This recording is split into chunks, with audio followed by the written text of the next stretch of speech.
Bonjour, dans cette vidéo, nous allons expliquer comment construire cette suite de carrés agrandis avec le logiciel Scratch.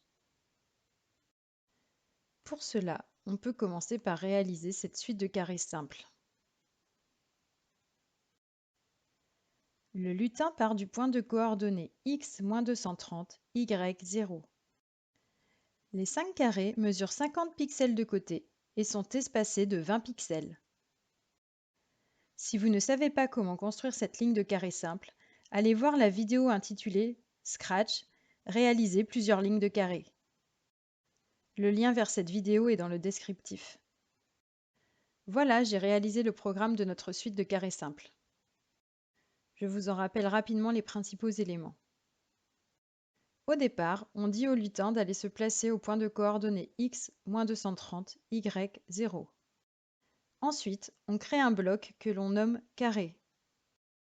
Pour construire un carré de 50 pixels de côté, on répète 4 fois avancer de 50, tourner de 90 degrés.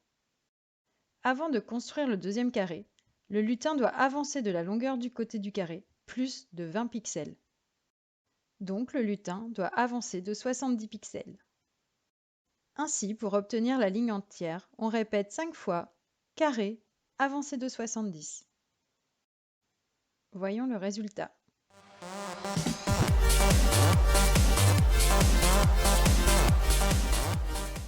Maintenant, pour obtenir notre suite de carrés agrandis, nous partirons de notre carré de 50 pixels de côté, puis nous augmenterons cette longueur de 10 pour chaque nouveau carré. Repartons de notre suite de carrés simples. Afin de pouvoir changer à chaque étape la longueur du côté des carrés, nous allons créer une variable côté. Alors, où dois-je mettre l'étiquette côté dans le script? Vous pouvez appuyer sur pause pour réfléchir.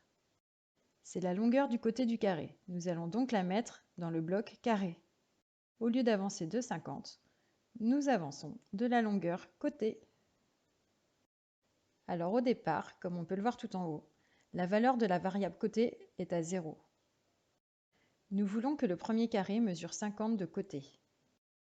Nous allons donc mettre côté à 50. Où dois-je placer cette étiquette dans le script? Vous pouvez appuyer sur pause pour réfléchir. Il faut que le côté mesure 50 au départ. Je vais donc placer cette étiquette avant la boucle répétée. Allez, effaçons tout et regardons ce que cela donne.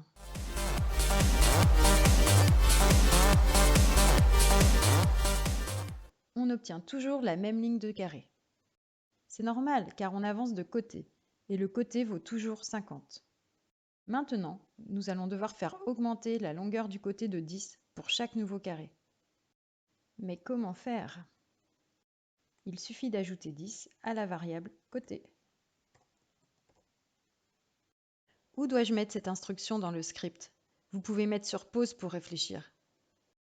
Pour le premier carré, le côté mesure 50. Après chaque carré, il faut que j'augmente la longueur de 10 pour le suivant. Je vais donc la mettre après l'instruction carré.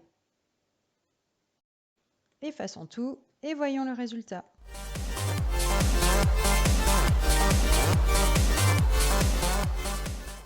On obtient bien nos carrés agrandis, mais on voit qu'il y a un problème pour l'espace entre les carrés.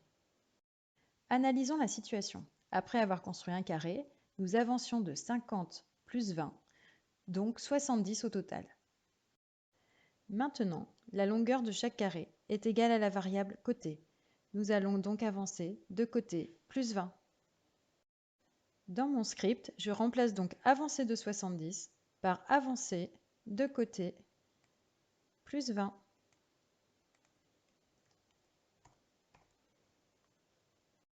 Effaçons tout et regardons le résultat final.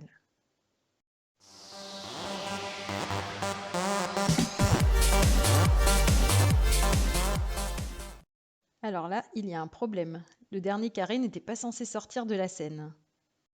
Essayons de comprendre d'où vient ce problème.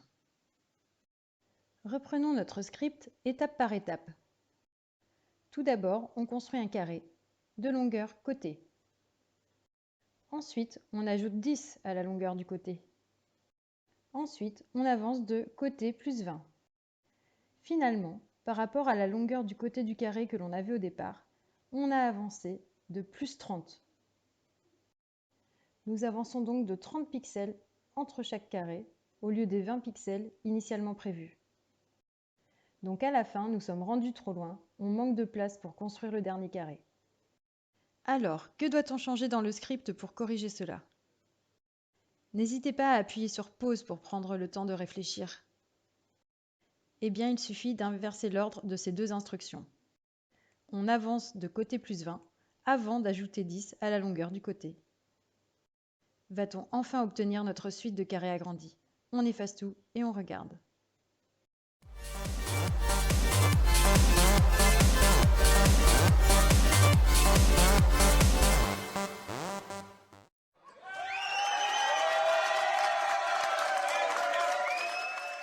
Bravo, nous avons réussi. Mais ce n'est pas fini. Je vais vous poser des petites questions supplémentaires pour voir si vous avez bien compris comment fonctionne ce programme. Si l'on veut obtenir 5 carrés de couleurs différentes, où doit-on placer l'instruction « Ajouter 30 à couleur du stylo » ? Vous pouvez mettre sur pause pour réfléchir. Eh bien, on peut la placer n'importe où dans la boucle répétée, après avoir construit le carré.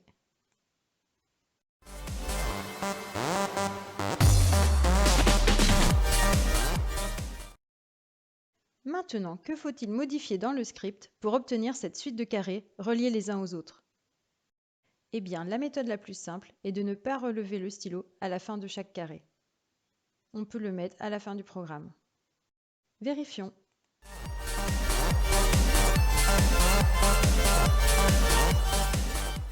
Cela fonctionne.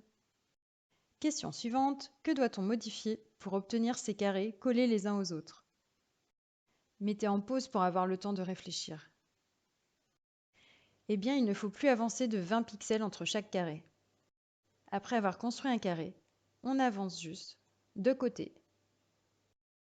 Vérifions.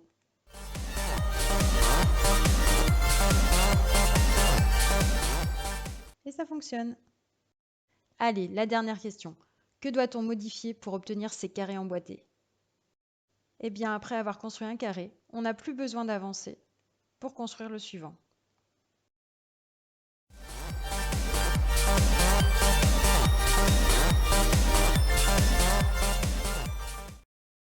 Maintenant, c'est à vous de jouer. Construisez notre suite de carrés agrandis, ou plus difficile, une suite de triangles ou de losanges agrandis. Laissez parler votre imagination, les possibilités sont infinies. N'hésitez pas à liker cette vidéo et à vous abonner à la chaîne Math & Capt.